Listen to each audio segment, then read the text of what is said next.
Olá! Quais os cuidados a um paciente que será operado? Qual a conduta em relação aos medicamentos que ele está usando continuamente? Vamos retirar os medicamentos? Vamos manter os medicamentos? E aí, como que a gente faz? Eu sou o professor João Ricardo e o nosso objetivo é esclarecer para você cuidados pré-operatórios. Se liga que isso tem uma grande importância.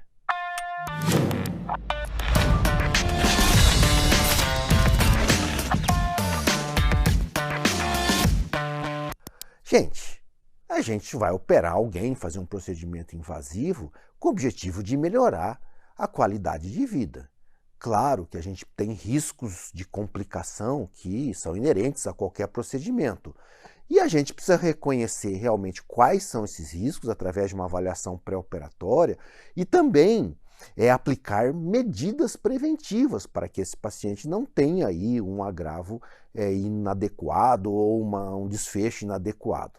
E alguns fatores, eles são preditivos de risco ao se realizar algum procedimento cirúrgico. Cirurgia de grande porte ou cirurgia de emergência, sempre eu estou com um risco maior. Cirurgia de grande porte, grande trauma tecidual, grande resposta metabólica ao trauma, diz por si só. A emergência, na maioria das vezes, nós não conhecemos o passado patológico desse doente com detalhe, não conhecemos a sua reserva fisiológica com detalhe, e além do que, às vezes, nós não temos tempo para fazer às vezes, o tratamento de uma comorbidade ou a estabilização, eventualmente, de uma doença clínica. Então, a gente tem aí as situações de emergência com certeza mais desafiadoras. Claro que essa pessoa tem doenças pré-existentes e quanto mais grave a doença, pior fica, obviamente. As neoplasias que têm grande consumo nutricional, grande consumo da reserva fisiológica. Como falamos em nutrição, olha só, a nutrição inadequada é um fator de risco. Então, a estimativa do chamado risco nutricional é muito importante e também os déficits de mobilidade. Por que os déficits de mobilidade? Paciente deitado, secreção pulmonar, expansão pulmonar menor, risco de tromboembolismo e assim por diante. Então, essas são medidas, são fatores aí preditivos de risco que nós temos que nos atentar.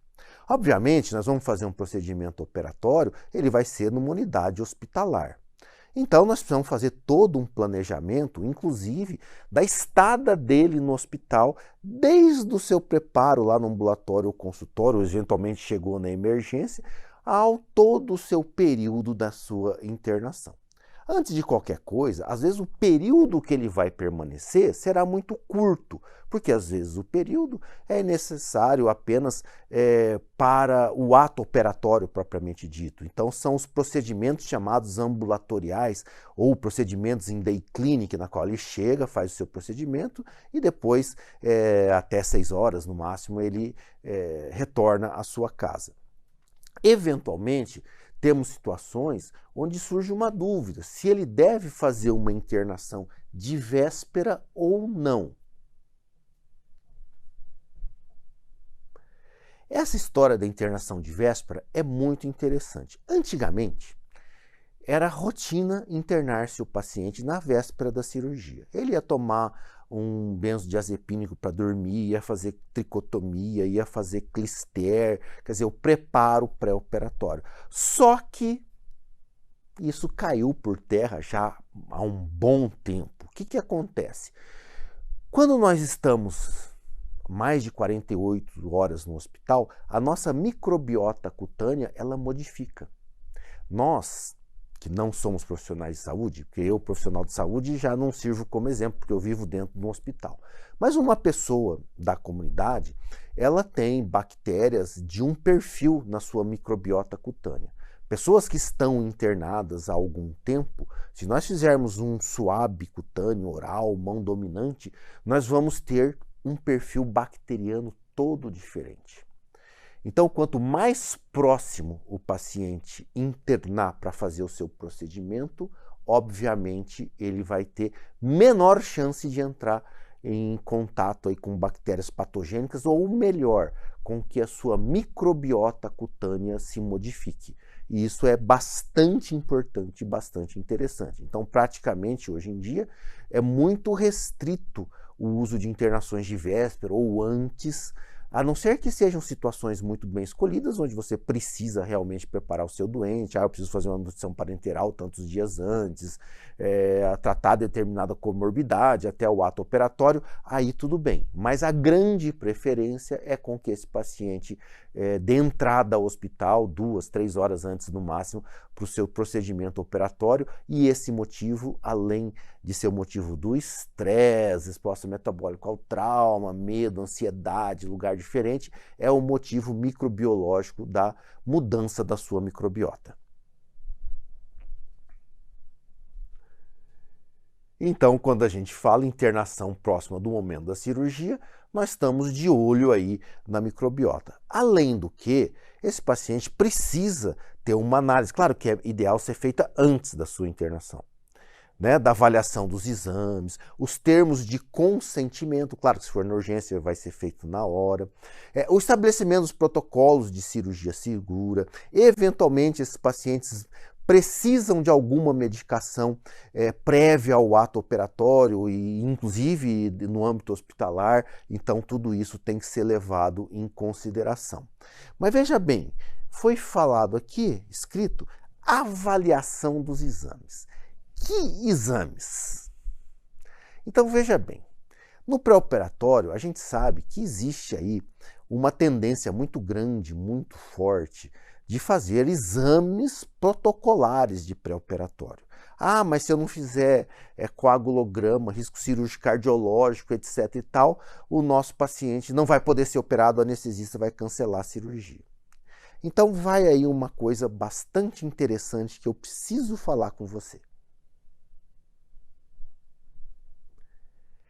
Existe uma discrepância muito grande da prática clínica corriqueira de vários hospitais, de onde você faz o seu estágio supervisionado, de onde você se formou ou está se formando, uma discrepância em relação à literatura.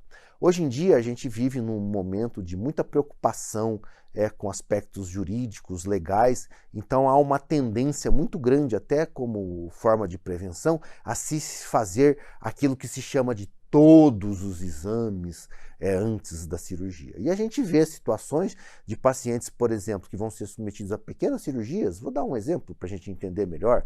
É um atleta de 20 anos de idade que tem uma hérnia umbilical, ele é maratonista, de fazer avaliação cardiológica, coagulograma, etc e tal.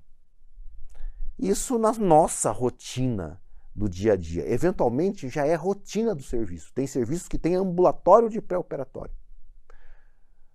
O paciente sai da consulta cirúrgica, ele já sai com o agendamento do ambulatório de pré-operatório e lá existe uma rotina de exames. Não vou criticar e dizer que isso é errado, só que isso não está em consonância com a literatura.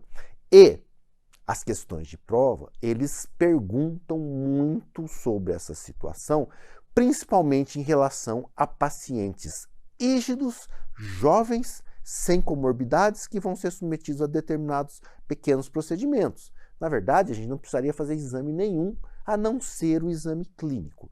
Não existe uma diretriz na literatura muito clara para dizer assim, olha, tal idade com tal coisa você faça tal exame. Isso dificulta um pouquinho as coisas, mas a maioria das questões eles vão colocar assim, olha, paciente rígido, sem comorbidade, jovem, cirurgia pequena, precisa fazer o quê? Não, não precisa fazer nada na maioria das vezes. Fiquem ligados nisso.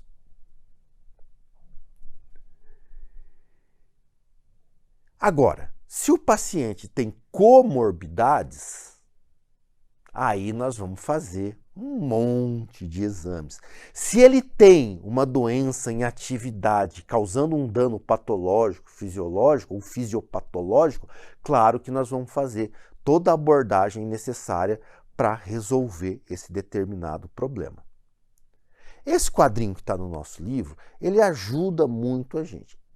Às vezes você vai fazer alguma crítica, alguém vai fazer determinada crítica, mas no livro X, no livro Y, ele fala que os exames são diferentes. Mas lembra que eu falei para vocês, não existe um exame ou uma recomendação oficial de uma entidade. Então isso aqui é uma sugestão, uma diretriz. Mas a maioria das provas vão pegar pacientes com menos de 40 anos sem comorbidades e nas alternativas é montar um monte de exame para você solicitar. Não tem necessidade. Agora, uma sugestão, menor de 50 anos sem comorbidades, hematócrito hemoglobina, 51 a 600, hematócrito hemoglobina e eletro, 60 a 75, aí acrescenta a função renal e a glicemia.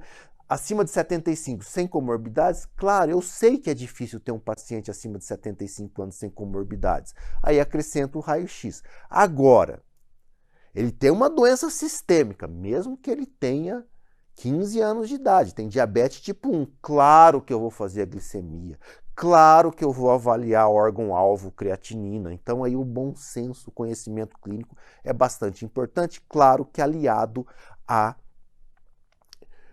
o exame físico e o que está ocorrendo com aquele paciente. Quadros descompensados, independente da idade, se ele está descompensado, vai fazer todos os exames do mundo necessários e toda a conduta para que esse paciente se compense o mais rápido possível para ser realizado o seu procedimento. Inclusive em situações de urgência, não emergência, urgência, porque emergência não tem jeito, tem que botar na sala de qualquer maneira.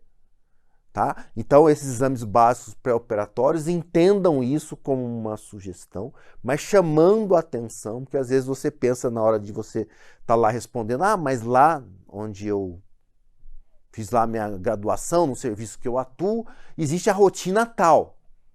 Isso é uma rotina adaptada às necessidades e aos cuidados de determinados serviços. Mas, na maioria das vezes, o exame clínico e poucos exames nos pacientes sem comorbidades vão ser suficientes. Agora, sobre a avaliação anestésica pré-operatória, existe sim uma tabelinha, um algoritmo, uma classificação do risco anestésico, que é a chamada classificação ASA, da American Society of Anesthesiologists, que é a classificação ASA, que é o risco anestésico. O que o risco anestésico diz? Ele é a possibilidade do paciente ir a óbito decorrente do procedimento anestésico, não da cirurgia.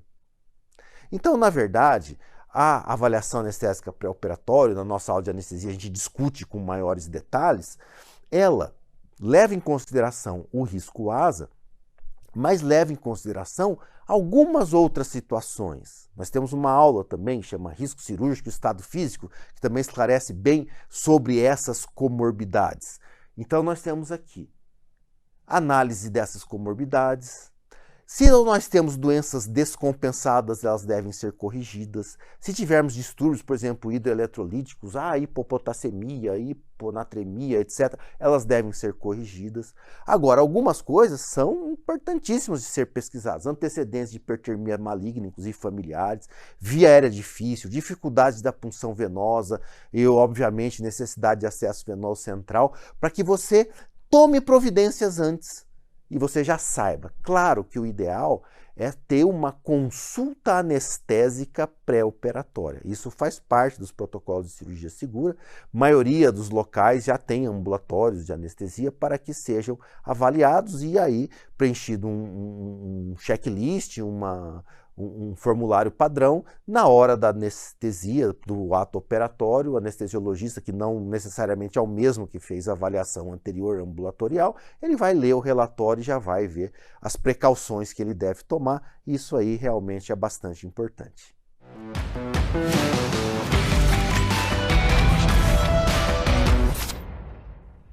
Agora, isso cai na prova, que é a classificação ASA. A questão vai te dar um exemplo e vai perguntar para você que asa que é, 1, 2, 3 e tal e coisa. Então, veja bem, eu dividi aqui em várias tabelas a tabela única. Nós temos até 6. Então, asa 1 é um paciente com saúde normal. Mortalidade pela anestesia 0,08. Baixíssima. Asa 2, o paciente tem uma doença sistêmica branda, mas é uma doença controlada.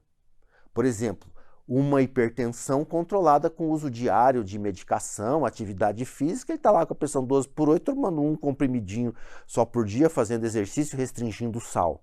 Então, uma paciente com uma doença sistêmica branda controlada, possibilidade de morrer pelo evento anestésico, 0,27%. Asa 3, ele tem uma doença sistêmica que ela é, olha a palavra, limitante, mas não é incapacitante. Por exemplo, um diabetes mellitus descompensada com uma lesão no órgão-alvo, 1,8%. Já o asa 4, nós temos uma doença sistêmica incapacitante, que constitui uma ameaça à vida.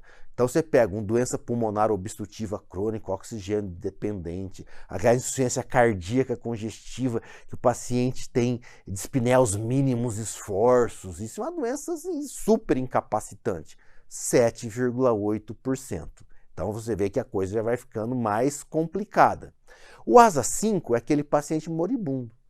Ele tem uma sobrevida estimada de menos de 24 horas com ou sem cirurgia.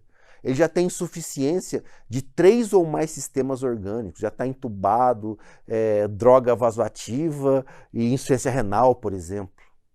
Mortalidade pela anestesia, 0,9%. Mas não vai falecer em 24 horas, mas decorrente do ato anestésico, 9,4%. O asa 6, doador de órgãos e tecidos, morte cerebral, essa coisa toda, e o fator emergência. Então, esses numerozinhos aqui, 9,4 e tal, você pega, dobra o valor se for urgência e emergência. Então, aquele que era 0,0 não sei quanto, você vai dobrar.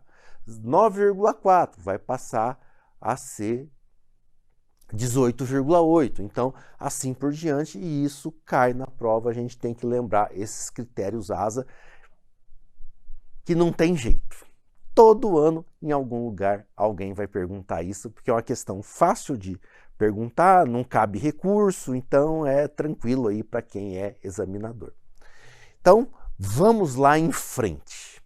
Além da avaliação pré-anestésica, nós temos aquela história do jejum pré-operatório. Então, o paciente vai perguntar, olha, eu como que hora? Até que horas que eu posso comer? Claro que a gente fica em jejum justamente pelo problema da aspiração pulmonar. Qual que é o problema da aspiração pulmonar? Olha, eu vou ser sedado, né? Induzido uma anestesia geral, aí o paciente pode vomitar e broncoaspirar. Não, mas é uma raquianestesia. Mas a raquianestesia pode subir de nível e você ter uma paralisia respiratória e ter que fazer um apoio ventilatório, uma via aérea definitiva, entubar o doente. Você não está livre disso. Então, realmente, nós vamos precisar de fazer o jejum. Então, olha só, os alimentos sólidos, 8 horas de jejum, isso é muito clássico. Sólido, mesmo, pedaço de carne, arroz, feijão e etc. O interessante é que o leite de vaca, não é o leite humano, ele tem uma digestibilidade não tão legal. Então ele funciona como sólido, são 8 horas. Poxa, mas eu ouvi falar que nos protocolos Fast Track de aceleração da recuperação pós-operatória, igual o Projeto Acerto lá de Cuiabá, recomendam um jejum só de 2 horas, porque aí ele vai diminuir a resistência periférica à insulina, diminuir a resposta metabólica ao trauma, que a gente estuda lá na nossa aula específica e tal. Realmente é verdade. Só que nós temos que fazer um líquido que sai do estômago muito rápido. E esse líquido que sai do estômago muito rápido é água, ou então líquidos claros ricos em carboidrato. Por exemplo, solução de maltodestrina, suco de fruta de caixinha, que é puro açúcar, né? Carboidrato puro. Ali são 2 horas. Poxa, e café? Pode? Café pode, mas café é líquido escuro. Leite, então, poderia, que leite é líquido claro. Então, esse conceito do líquido claro... Ele é de clarificação rápida, né? Que ele vai embora rápido do estômago e entenda líquido claro como isso, porque senão você vai liberar o leite. Leite líquido claro, então estou lá fazendo minha prova, vai ser legal. Não, cuidado aí com essa história. E muito recomendado são as soluções, né, de maltodestrina, que é um carboidrato, ele tem absorção ultra rápida, 2 horas antes. Só que tem contraindicação. Se o paciente tiver possibilidade de refluxo gastroesofágico, aí realmente nós não vamos fazer. E quem tem possibilidade de refluxo gastroesofágico? Pacientes obesos, de obesidade mórbida, grávidas, né, esvaziamento gástrico retardado, e quem tem realmente doença do refluxo gastroesofágico. E aí mesmo com líquido claro são 8 horas. E lembre-se uma coisa, toda vez que eu tiver uma situação de urgência e emergência, eu vou considerar esse paciente, essa vítima, como estômago cheio. Então nós vamos tomar as nossas providências de anestesia, entubar acordado, aquela coisa toda, porque a gente vai considerar de estômago cheio. Então vamos fazer uma tabelinha aqui para a gente relembrar e ficar bem guardado isso. Então, adultos. Quando nós temos uma dieta geral que é sólida, são 8 horas. Quando se fala de dieta leve, não, é só levezinho, não, feijãozinho com uns pedacinhos de bacon, né? Lembre-se, quando é dito dieta leve, para o nutricionista, dieta leve é aquela dieta de digestibilidade rápida. Então, são alimentos de menor índice calórico, menos pedaços muito sólidos. Então, isso é a dieta leve. 6 horas. Líquidos particulados, não particulados, são os carboidratos claros, né? Aqui ele já colocou legal, ó, não particulados, não falou claro, porque o leite não entra aqui. 2 horas. Nutrição parenteral total, né? Vai encaminhar o centro cirúrgico e mandar para o centro cirúrgico e suspender no momento da cirurgia. E dieta geral, 8 horas. É interessante que a nutrição parenteral total, eventualmente, não é problema ela ser mantida durante o ato operatório também, só que tem que ser em veia exclusiva. E a dieta geral, 8 horas. Crianças é interessante, porque o leite materno basta 4 horas. O leite de vaca que tem a digestibilidade prejudicada e é de 8 horas, mas o materno não. 4 horas apenas é a metade. Sólidos e leite não materno, 6 horas. Líquidos não particulados, 2 horas. Aí fica a mesma coisa. Dieta geral, né? Esses sólidos e leite não materno da criança, que é um pouquinho mais rápido, entra aqui a dieta leve. E dieta geral, né? Quando eu falo criança 12 anos, 6 anos, 10 anos, depois comeu lá uma feijoada com não sei o quê, realmente alto teor gorduroso, vamos ficar aí em torno de 8 horas. Tá? Então fica aí essa dica. Mas tem um outro grupo de pessoas também que são as gestantes. Cesariana eletiva. Marquei o horário da cesariana, mesmo que o adulto. Mas lembrar que a cesariana, ela é aquela história da possibilidade do refluxo. Então, cuidado, porque eventualmente nós podemos ter aí alguma coisa. Agora, trabalho de parto pode ir alimentando com sólidos até a admissão no centro obstétrico. Em relação à alimentação geral, sólidos. Agora, líquido sem resíduo, não tem restrição nenhuma no trabalho de parto, pode fazer. O problema é ter alguma dificuldade, algum sofrimento fetal agudo, alguma coisa, e virar uma cirurgia de emergência, uma cesariana, que é uma das poucas cirurgias que é feita com, às vezes, emergência enorme, porque sofrimento fetal agudo é emergência. Então, aí nós vamos... não temos restrição, mas a gente tem que ter aí esses determinados cuidados também. Mesmo porque a grávida em trabalho de parto provavelmente não esteja com apetite aí para se alimentar de forma adequada. Mas, né, o gasto energético é muito grande e eventualmente aí um carboidrato, um líquido claro vai ser muito legal. Agora, isso aqui é importante. Lembra que era a nossa pergunta no início da aula? As medicações no pré-operatório. Quando que a gente vai tirar as medicações, quando que nós não vamos retirar as medicações. Então, existe aí alguns conceitos que são muito clássicos e também são conceitos muito cobrados. Então, veja bem, alguns medicamentos, eles não devem ser descontinuados no momento perioperatório. Quem são eles? Beta-bloqueadores. Você tira o beta-bloqueador, eu posso ter um ataque cardíaco reflexa violenta, arritmias e etc e tal. Então, beta-bloqueadores, eles devem ser mantidos. Da mesma forma, os antihipertensivos, para que a gente não tenha rebote, os cardiotônicos, broncodilatadores nos nossos pacientes aí com broncoconstrição, DPOC, asma, etc. Anticonvulsivantes, pelo amor de Deus, não tire anticonvulsivantes. Corticoide, você vai levar insuficiência suprarrenal. Ah, mas o corticoide pode atrapalhar a cicatrização e etc e tal. Não. Fique tranquilo. Claro que existe aí algum cuidado a mais, mas o corticoide deve ser mantido. Antialérgicos, potássio, medicações psiquiátricas. Lembra que nós temos complicações psiquiátricas, delírio, exacerbação de depressão, crises de ansiedade. E, aliás, o momento perioperatório, ele é ávido aí por essas situações de estresse psicológico. Então, nós precisamos aqui manter essas medicações psiquiátricas. Então, eles são mantidos até o dia da cirurgia. Vai ser tomado no dia da cirurgia, o comprimidinho lá, né? Com um pouquinho de água. Isso não vai ser problema nenhum, tá? Então, eles devem ser mantidos. Agora, existe uma categoria de medicações que sempre dá trabalho, que são os anticoagulantes orais.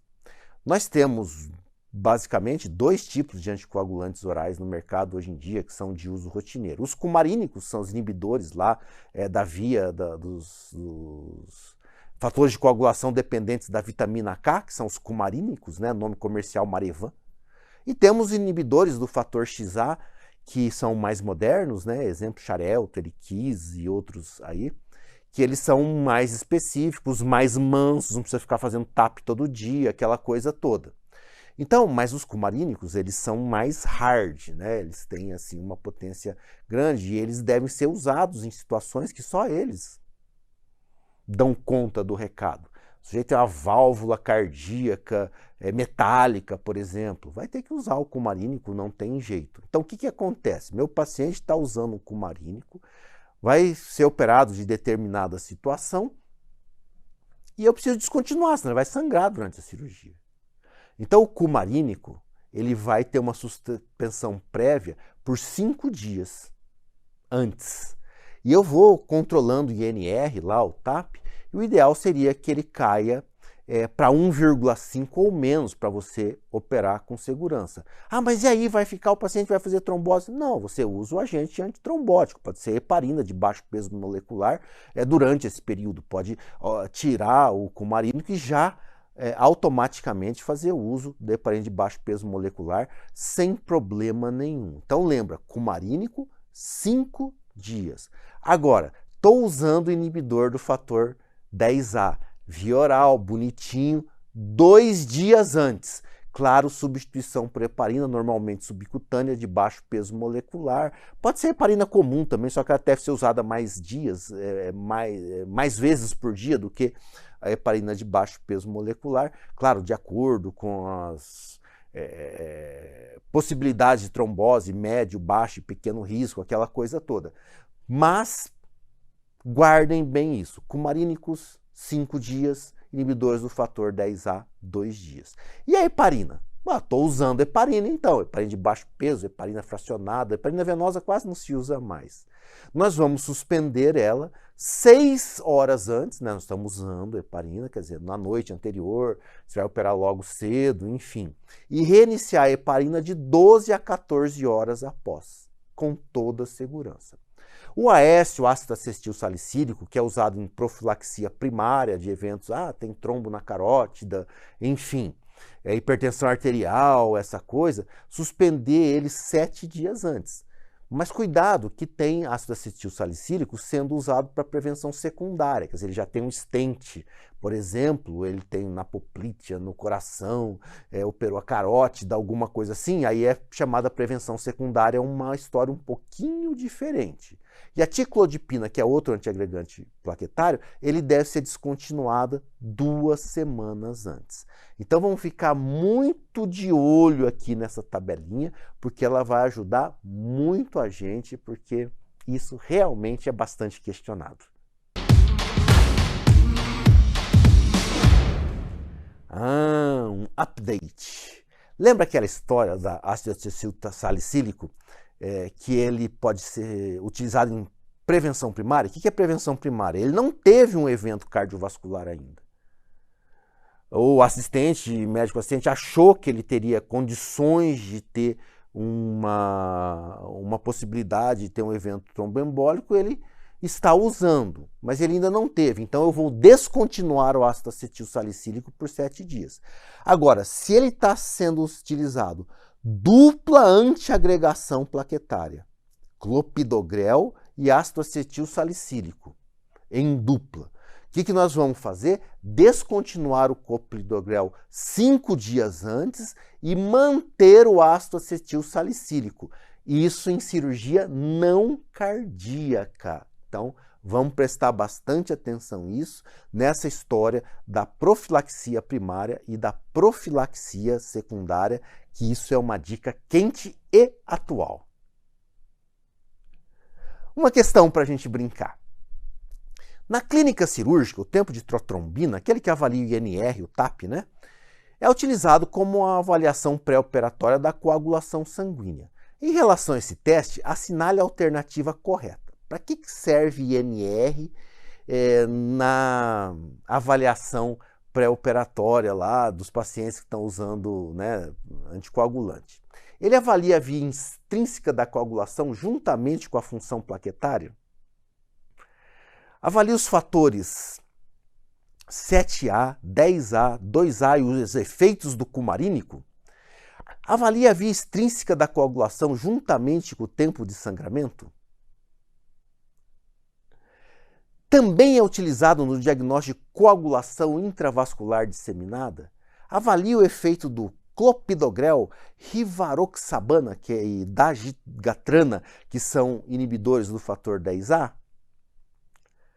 Gente, isso a gente não pode esquecer.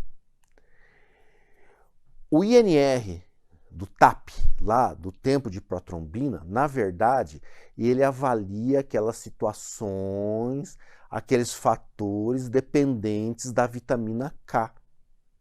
E o cumarínico é um inibidor da via da vitamina K. Então ele vai avaliar os fatores 7A, 10A, 2A e o efeito do cumarínico. Então, estou usando heparina, estou usando ácido acetil salicílico. Ah, quero avaliar o TAP.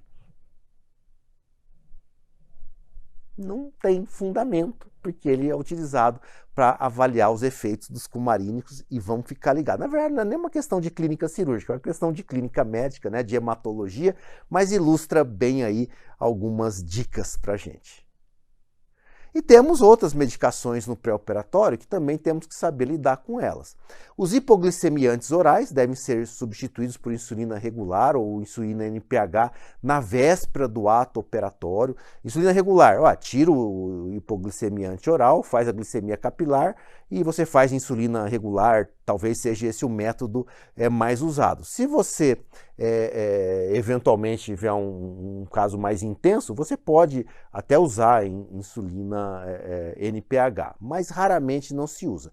Quem usa NPH vai diminuir metade da dose, vai ficar em jejum, etc e tal, isso no momento pré-operatório. Depois da cirurgia vai ficar em jejum, você provavelmente não vai dar nada e vai utilizar só os controles com a glicemia capilar e fazer a insulina regular conforme a necessidade. E lembrando, os ansiolíticos, que são medicações psiquiátricas, não devem ser continuadas, mas eu quero reforçar um pouquinho, que eles dão conforto, controle da pressão arterial e também controle da acidez gástrica, então os ansiolíticos não devem ser descontinuados.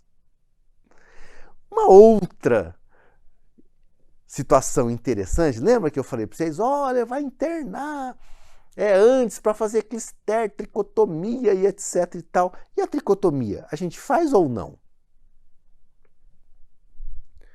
Olha só, tricotomia é um nome muito genérico. Na verdade, ele se refere à chamada raspagem dos pelos. Eu posso fazer de duas maneiras, raspando os pelos com uma lâmina, um exemplo, uma lâmina de barbear, né? Tem a gilete, aquela coisa toda. Ou eu posso fazer com aparelhos especiais, são tricótomos, que são máquinas elétricas. A tricotomia, ou a raspagem dos pelos, feita pela gilete, ela não é recomendada. Na nossa pele nós temos uma microbiota mais superficial, Streptococcus epidermidis, Staphylococcus epidermidis e tem essas coisas todas, que eles são removidos facilmente com desgermação, por isso que lava o sítio cirúrgico antes do procedimento operatório. Mas nós temos uma microbiota um pouquinho mais profunda. Então, se a gente raspa o pelo, eu escarifico o tecido e a microbiota mais profunda, ela ganha a superfície. Então, nós temos aí essa situação na qual a tricotomia por raspagem com lâminas não é adequada. E, aliás, ela deve ser feita com máquina elétrica e deve ser feita no momento antes do ato operatório. Por quê? Para que a microbiota mais profunda não ganhe a superfície. Então, o ideal, raspagem com a máquina elétrica que corta o pelo na sua base, desgermação, e aí a nossa pele está própria e pronta para o sítio cirúrgico está pronto para o ato operatório e para a incisão. Eu, particularmente, gosto de fazer a tricotomia com máquina elétrica, com o paciente já anestesiado, eu mesmo nos locais as penas onde vão ser as incisões. Os banhos são muito interessantes hoje em dia para cirurgias maiores, tem se colocado muito banho de clorexidina e também escovação dos dentes. Tem aí trabalhos da literatura dizendo que a escovação dos dentes antes do ato operatório está relacionado à prevenção de pneumonias pós-intubação, pós-ventilação mecânica. Isso é um fato também bastante interessante. O uso racional dos antibióticos, como nós temos lá nas nossas aulas de infecção e cirurgia, eles são realmente bastante interessantes e necessários, lembrando aqui como que a gente faz o uso racional de antibióticos, né? A gente classifica cirurgias em limpa, potencialmente contaminada, contaminada, infectada ou suja. Quem que é uma cirurgia limpa? É aquela que não adentrou ao trato aéreo digestivo, quer dizer, não vou adentrar uma área colonizada. Faço apenas a desgermação, os nossos cuidados adequados e não preciso fazer antibiótico. Exemplo, tireoidectomia, que eu não entrei numa área colonizada. Agora, a cirurgia potencialmente colonizada, nós entramos numa área colonizada de maneira controlada. Como, por exemplo, estou lá operando uma gastroplastia de obesidade, vou fazer uma anastomose do estômago com uma alça de jejum, elas foram abertas, então nós adentramos uma cavidade colonizada e eu preciso fazer o que chama-se de antibiótico profilático, que é feito entre 2 horas até o momento antes da cirurgia, para que na hora que a gente faça a incisão, geralmente 1 hora antes é o ideal, o pico de antibiótico ele esteja maior, né, com a sua pico de ação maior, geralmente o antibiótico do espectro daquela microbiota que a gente espera. Ele pode ser continuado até 24 horas, mas normalmente é usado apenas a dose inicial. Lembrando que se a cirurgia durar muito, a cada 2 ou 4 horas, depende do antibiótico, se ainda estiver operando, a gente repete essa dose de antimicrobiano. E tem uma coisa interessante. Se a cirurgia limpa, se utilizar de próteses, por exemplo, uma hérnia com uma prótese de polipropileno, que é uma tela, aí eu preciso fazer os conceitos de antibiótico profilaxia. É uma fratura de dedo, eu coloquei uma haste metálica dentro do dedo, um fio de Kirchner para imobilizar, é uma prótese, eu preciso fazer antibiótico. E tem algumas outras exceções das cirurgias limpas. Por exemplo, cirurgias da mama, preciso fazer antibiótico. Neoplasias, desnutridos, pessoas muito idosas, eles também merecem antibiótico profilaxia. Então, a cirurgia limpa tem algumas situações que ela merece também antibiótico. Agora, a cirurgia contaminada já é diferente. Ele tem uma inflamação não purulenta ou extravasamento do conteúdo liminar, falha de técnica, mas com situações também controladas. Então, você começa com antibiótico profilático e mantém esse antibiótico de forma terapêutica até você ter medidas clínicas laboratoriais que não existe processo infeccioso em atividade. Então, o antibiótico pode ser interrompido antes daqueles 7 dias, etc. E a cirurgia infectada ou suja, nós já temos um abscesso intracavitário, uma coleção purulenta, inclusive eu posso coletar secreção para cultura, antibiograma. Claro, nós começamos com antibiótico profilático, mantemos o antibiótico para o espectro adequado e depois, conforme o resultado de cultura, a gente pode estar aí reajustando esses antibióticos aí por um prazo indeterminado até a resolução do processo. Essas são as cirurgias infectadas ou sujas. Eu chamo a atenção também aos chamados preparos especiais. Um desses preparos é o preparo de cólon. Antigamente, para se fazer cirurgia coloretal, usava-se fazer o preparo de cólon, que consistia em duas fases. Limpeza do conteúdo fecal, clister, manitol e etc. E esterilização da microbiota. Tomava-se antibióticos para não ficar bactéria no cólon. Só que, com o passar do tempo, foram verificados o seguinte. Essa redução física do bolo fecal fazia que o conteúdo estava mais líquido, estaria ou ficasse mais líquido. Então, a possibilidade de filtrar numa anastomose o líquido é muito mais fácil do que o bolo fecal propriamente dita. Além do que o cólon foi feito para ter bolo fecal. Esterilizar a microbiota, na verdade, criou-se um questionamento que você esteriliza mesmo a microbiota ou você seleciona a microbiota. Você mata a microbiota e você propicia crescimento de bactérias patológicas. Então, realmente, além dos critérios de desidratação, ter que internar antecipado, praticamente não se usa mais preparo de cólon. Claro, as condições favoráveis. Eu, por exemplo, opero cirurgia coloretal, o paciente interna, como uma cirurgia qualquer, 2, 3 horas antes, sem qualquer tipo de preparo. Mas não faz nenhum clister, também o uso dos grampeadores facilitaram muito a vida aí da cirurgia coloretal, mas realmente o preparo de cólon, apesar de algumas pessoas ainda utilizarem, parece que ele não tem mais finalidade. Claro, vou levar o cólon para o pescoço numa esofageoplastia, não vou passar com o colo sujo dentro do mediastino, então tem situações aí especiais que a gente vai ter que levar em consideração. Outro preparo legal é os pacientes que têm icterícia obstrutiva, colestase, tumor de cabeça de pâncreas, coledocolitíase. A gente sabe que as vitaminas lipossolúveis não vão ser absorvidas e está comprometida a absorção de vitamina K. Então, nos pacientes ictéricos de icterícia colestática e extrahepática, merecem a vitamina K. Hoje em dia só tem a apresentação muscular, que é a fitometadiona, né? Antigamente existia a aplicação venosa, ela não existe mais. Lembrado uma outra situação especial também muito questionada, muito lembrada, é a estenose do piloro. Tanto faz na criança, né, na estenose hipertrófica do piloro ou do adulto, onde a pessoa vomita, não passa o bolo fecal, às vezes a obstrução é total, então ela naturalmente vai ter a desnutrição. Lembrar da fisiopatologia da estenose pilórica, que é muito clássica, a gente já comentou em outros momentos no nosso curso. Vomita, depleta. Na hora que vomita, perdeu água.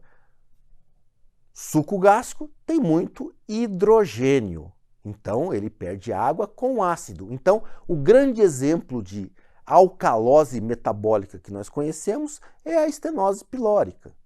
E olha só que interessante, como eu estou perdendo ácido com água, eu tenho, claro, que a desidratação. Só que desidratação é perda de sódio. Essa água que nós estamos perdendo, ela veio do suco gástrico, é uma área corpórea. Então, ele é um líquido extracelular e ele é rico em sódio. Então, nesse vômito, eu estou vomitando hidrogênio, que vou ter alcalose, e estou vomitando sódio, que é o principal íon do extracelular. E o que acontece? O rim não é bobo nem nada, ele fala assim, olha, eu vou ter que segurar aqui o sódio o tanto que eu puder. Então, lá no rim, acontece um mecanismo de compensação. Para segurar o sódio que está sendo perdido com o vômito, ele manda outras cargas positivas embora. Manda o potássio embora, então o paciente tem alcalose metabólica com hipopotassemia. E ele manda o hidrogênio embora. Pô, mas está com alcalose metabólica, vai mandar o hidrogênio embora? Então, chama alcalose metabólica com acidúria paradoxal. Então, a gente tem que pôr uma sondinha nasogástrica, medir o volume e repor bastante sódio. Aliás, tem uma questão clássica. Qual é o principal íon, ou o primeiro íon que a gente repõe na hipopotassemia da alcalose metabólica? A hipopotassemia, todo mundo marca potássio, mas não é o sódio. Para quê? Para frear esse círculo vicioso da perda de potássio. Então, retendo o sódio, o rim não vai precisar mandar potássio para baixo. porque eu estou oferecendo sódio e ele não vai usar a mão dos seus mecanismos de compensação. Claro, uma vez o paciente nutrido, hidratado, equilíbrio eletrolítico, precisa ser submetido ao tratamento aí da obstrução pilórica. Alguns preparos especiais são bastante interessantes. O feocromocitoma é um tumor de suprarrenal que produz catecolaminas, então faz hipertensão secundária, tem que fazer um bloqueio alfa-adrenérgico. Só que é o seguinte, você bloqueia ele alfa-adrenérgico. Daqui a pouco, você está lá na cirurgia, você liga lá, de um lado só, você liga lá a arterinha suprarrenal, e aí o que acontece? O paciente faz uma hipotensão brutal, então você tem que levar noradrenalina junto lá do seu ato operatório. Agora é o seguinte, olha só a pegadinha. Você faz o bloqueio alfa-adrenérgico no feocromocitoma. Mas e eu não preciso beta-bloquear esses doentes? Não, o beta-bloqueador é uma exceção no feocromocitoma. Agora, se você fez o bloqueio alfa, controlou lá a pressão, nem que seja com nitroprussiato de sódio dentro do hospital, tudo bem. Agora, permaneceu a taquicardia, aí você pode entrar com o beta-bloqueador. Mas lembra que primeiro o bloqueio alfa-adrenérgico e o beta-bloqueador é só se você controlou e manteve a taquicardia. Pacientes que têm síndrome de Cushing, né, produção de glicocorticoides, tem giba, cara de lua cheia, aquela coisa toda, você precisa bloquear a produção de cortisol. E quem bloqueia isso, aliás, é tratamento de Cushing, é o cetoconazol, porque ele bloqueia lá o citocromo P450, inibe a síntese de glicocorticoides, tudo isso é uma história muito falada lá na clínica médica. Cuidado com o hipertireoidismo, né? Porque ele pode ter uma tempestade tireotóxica na cirurgia com uma grande taquicardia, então o propiltiuracil, que é o remédio adequado, deve ser mantido, e os beta-bloqueadores, inclusive injetáveis, devem estar à disposição no centro cirúrgico na hora que você fizer a manipulação, no caso de uma situação, de uma crise tireotóxica. Além do que, nós temos que lembrar o seguinte, às vezes eu preciso tirar o baço da pessoa. Fazer uma esplenectomia, existe uma relação da sepse, né, com pneumococo, com hemófilos influenzae, com meningococo também. Então a gente precisa fazer imunização. Se eu vou fazer uma esplenectomia eletiva, nós vamos imunizar 2 semanas antes. Se ela for de urgência, pode ser 2 semanas depois. Lembra o seguinte, se você for fazer uma esplenectomia eletiva e o paciente, por exemplo, tem esferocitose, que é uma anemia hemolítica, dá uma olhadinha se ele não tem cálculo biliar, que é muito comum ter cálculo de bilirrubina pela produção aumentada de bilirrubina pela anemia hemolítica, e se tiver pedrinha, faz a colecistectomia também, não tem problema não. Síndrome de Addison, que é a insuficiência suprarrenal, você vai administrar corticoide nas vésperas e depois vai descalonar direitinho, né, nas cirurgias aí, da suprarrenal que você tiver essas situações. Então, são alguns preparos especiais, claro que são vários, mas a gente pega aqueles mais assim comentados e solicitados em prova. Falamos em nutrição. Então, gente, operar desnutrido, eu tenho comprometimento na cicatrização. Por quê? Eu vou operar, eu preciso de síntese proteica para reconstituir os tecidos. Agora, a gente avaliar se o paciente é desnutrido ou não, nem sempre é uma tarefa muito fácil. Não existe só uma maneira, um método. Na verdade, é um monte de métodos. Por exemplo, a dosagem de albumina. Só que a albumina, se eu estou hiperidratado, ela vai estar diluída. Se eu estou desidratado, ela vai estar lá em cima, além do que ela tem uma meia-vida de 15 dias. Eventualmente eu já estou desnutrido, mas ela ainda existe albumina. Então tem aí uma série de críticas. A transferrina tem uma meia-vida menor, também uma proteína, então ela pode ser dosagem, a contagem de linfócitos, perda urinária de creatinina, porque quanto mais creatinina eu perco, é mais proteína sendo quebrada, então é catabolismo. E além do que as medidas antropométricas, aquela que a gente faz lá na academia, são bastante utilizadas. Agora, o apoio nutricional ele é fundamental. O ideal no pré-operatório é a gente desconfiar se o paciente tem risco nutricional e se ele tiver risco nutricional, ele ser submetido a uma dieta antes do ato operatório para ter melhores resultados. Então, olha só, o que caracteriza o risco nutricional? Quando que a gente pode lembrar dele? Albumina abaixo de 3,2, pacientes portadores de neoplasia, idosos, leucócitos abaixo de 1.500, perda de 10% do peso nos últimos 6 meses. E aí nós vamos instituir uma terapia nutricional pré-operatória em torno aí de 15 dias, rica em imunonutrientes, que pode ser oral, parenteral ou mesmo enteral, de acordo com a possibilidade do nosso paciente. Olha só essa cirurgia interessante, essa questão interessante. Pacientes que serão submetidos a tratamento cirúrgico de grande porte devem ter seu estado nutricional pré-operatório muito bem avaliado. Assinale a alternativa com um método que pode subestimar o estado nutricional e avaliar como nutrido um paciente cirúrgico desnutrido. E com o cálculo do projeto Acerto, Aceleração na Recuperação Pós-Operatória, sobre nutrição perioperatória, que recomenda a quantidade de quilocalorias por quilo de peso dia e a quantidade de gramas de proteína de quilo corporal dia. Então vamos dizer assim, o que não serve para analisar isoladamente e quais as necessidades diárias do nosso paciente? Essa é a questão. Relação do peso atual com o peso habitual, 25 a 30 quilocalorias de peso corporal por dia, 1,2 a 1,5 de proteína. Bioimpedância, relação peso atual e peso habitual é legal, bioimpedância também é legal. Dinamometria também é legal, força, tem se usado muito a força aqui do adutor do polegar. Bioimpedanciometria, joia.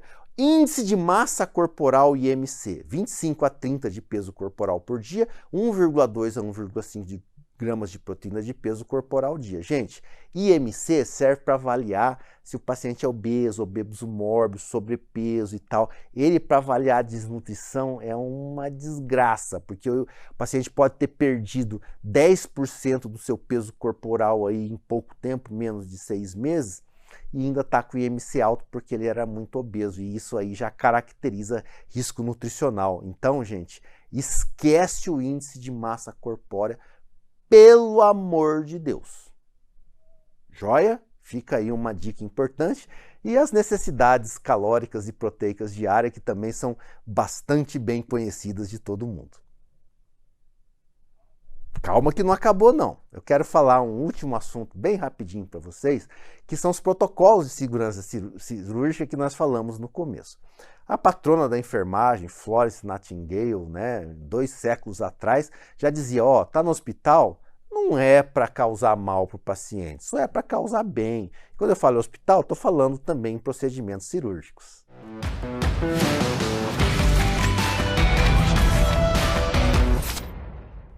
E cada vez mais cai em prova, que é aquela história da segurança cirúrgica. Claro que ela é mais conhecida nos países desenvolvidos, a cirurgia em local errado nos Estados Unidos ela já foi estimada, grandes efeitos adversos, a maioria deles são em locais operatórios errados, quer dizer, operou o pé errado, a perna errada, predominante em ortopedia, então isso aí faz com que medidas precisam ser tomadas para prevenir isso.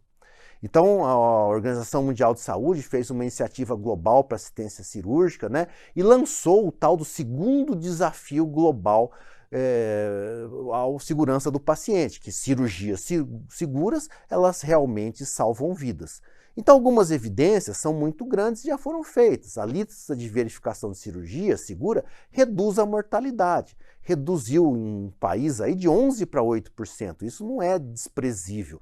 Na Holanda, diminuiu de 1,5% para 0,8%. Já fizeram uma estatística muito bem estabelecida. Então, realmente, a segurança cirúrgica ela veio para ficar. E isso foi muito importante, a atitude da OMS. Eles fizeram uma aliança global em 2007 para cuidar de 4 parâmetros fundamentais. Prevenção da infecção do sítio cirúrgico, anestesia cirúrgica, equipes cirúrgicas eficientes e mensuração da assistência cirúrgica. Quer dizer, eu tinha que ter um dispositivo fácil de ser analisado, de gerar uma estatística para a gente verificar de ponto de vista numérico, como está sendo a nossa assistência cirúrgica.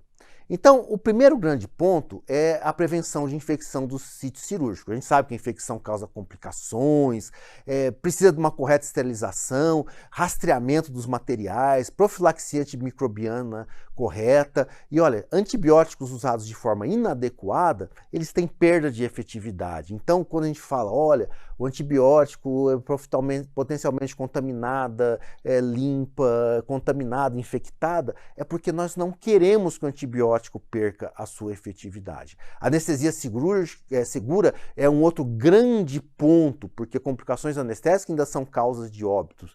30 anos atrás, era uma morte para cada 5.000 procedimentos. Hoje em dia, é uma morte para 200.000. Olha que evolução. Mas tem ainda grande diferença em países desenvolvidos para países desenvolvidos, às vezes falhas na técnica de monitorização, mas existe uma importância muito grande daquela avaliação pré-anestésica, como nós falamos lá no comecinho aí da nossa conversa. As equipes cirúrgicas eficientes, quando eu falo equipe cirúrgica, não são só os cirurgiões, é toda a equipe, instrumentadores, circulantes, cirurgiões, auxiliares. Então a qualidade depende da cultura, da fonte de comunicação, a forma de comunicação. A habilidade técnica, claro, é fundamental, o preparo, a consciência dos riscos envolvidos e lembrar que cirurgia também, claro, sempre é um trabalho em equipe. A mensuração da assistência cirúrgica ela é um grande problema, porque existem escassez de dados básicos, grande movimento cirúrgico mundo afora, então a gente vê rotinas não padronizadas e o sistema de saúde, na verdade, ele precisa mensurar os dados de assistência para sua evolução. Então os protocolos de cirurgia cirúrgica, antes de qualquer coisa, são ferramentas epidemiológicas para medir a qualidade da assistência. E alguns objetivos são essenciais, que são muito óbvios, né? Operar o paciente certo, o sítio certo, métodos conhecidos para impedir danos da administração de anestésicos, também a proteção do paciente contra a dor, preparado para perda da via aérea ou função respiratória, grandes perdas sanguíneas, o risco de indução de efeitos adversos de drogas ou reações alérgicas, métodos conhecidos para prevenção de infecção, aquela retenção de compressas, quer dizer, tem que contar as compressas, pelo amor de Deus, identificar os seguros, os espécimes cirúrgicos, né? Esse líquido é para cultura antibiograma, é o laboratório de análises clínicas, isso é uma peça cirúrgica, é um laboratório de anátomo patológico, então ele precisa ir para o lugar certo, bem identificado, trocar informações críticas para condução adequada da operação e fazer uma vigilância de rotina aí sobre os resultados cirúrgicos no fim de sempre estar aí tendo uma evolução. E a Organização Mundial de Saúde lançou aí uma lista de verificação cirúrgica, né? Com a diminuição dos danos dos pacientes, as práticas aceitas, mas tinha que ser um modelo simples, fácil de aplicar e que pudesse levar à mensuração. Então, a simplicidade, a ampla aplicabilidade, a possibilidade de mensuração são alicerces aí desses protocolos de segurança cirúrgica que foram obtidas aqui no Brasil, né, foram adotadas. O Colégio Brasileiro de Cirurgiões, inclusive, fez aí o Manual de Segurança Cirúrgica e tem o objetivo que isso seja implantado em todos os centros cirúrgicos do território nacional. A Organização Mundial de Saúde fala do mundo, isso realmente é muito bacana. Mas vamos descomplicar. A gente sabe que nós temos um checklist no momento antes do paciente entrar na sala, antes dele ser anestesiado, antes da cirurgia começar e também antes dele sair da sala. Então, vamos lá. O paciente está entrando na sala antes da indução anestésica. O que a gente confirma? O que a gente faz? Olha, bem simples. O doente confirma sua identidade, o local do procedimento e se ele deu consentimento. Se o local está marcado, somente se for ortopédico, um lado ou outro. Verificação do equipamento de anestesia e medicação. Oxímetro está funcionante. Se o paciente tem alergia. Se ele tem via aérea difícil. Se tem risco de perda de sangue. Se foi feito profilaxia de trombose venosa profunda. Antes de incisar a pele, quer dizer, antes da indução anestésica, induzir o doente. Aí confirmar os membros da equipe, inclusive se ele vai operar, e aquele paciente é o paciente certo. Confirmação do nome do doente, né, procedimento e local. Confirmação da profilaxia de antibióticos nos últimos 60 minutos, antecipando-se a eventos críticos.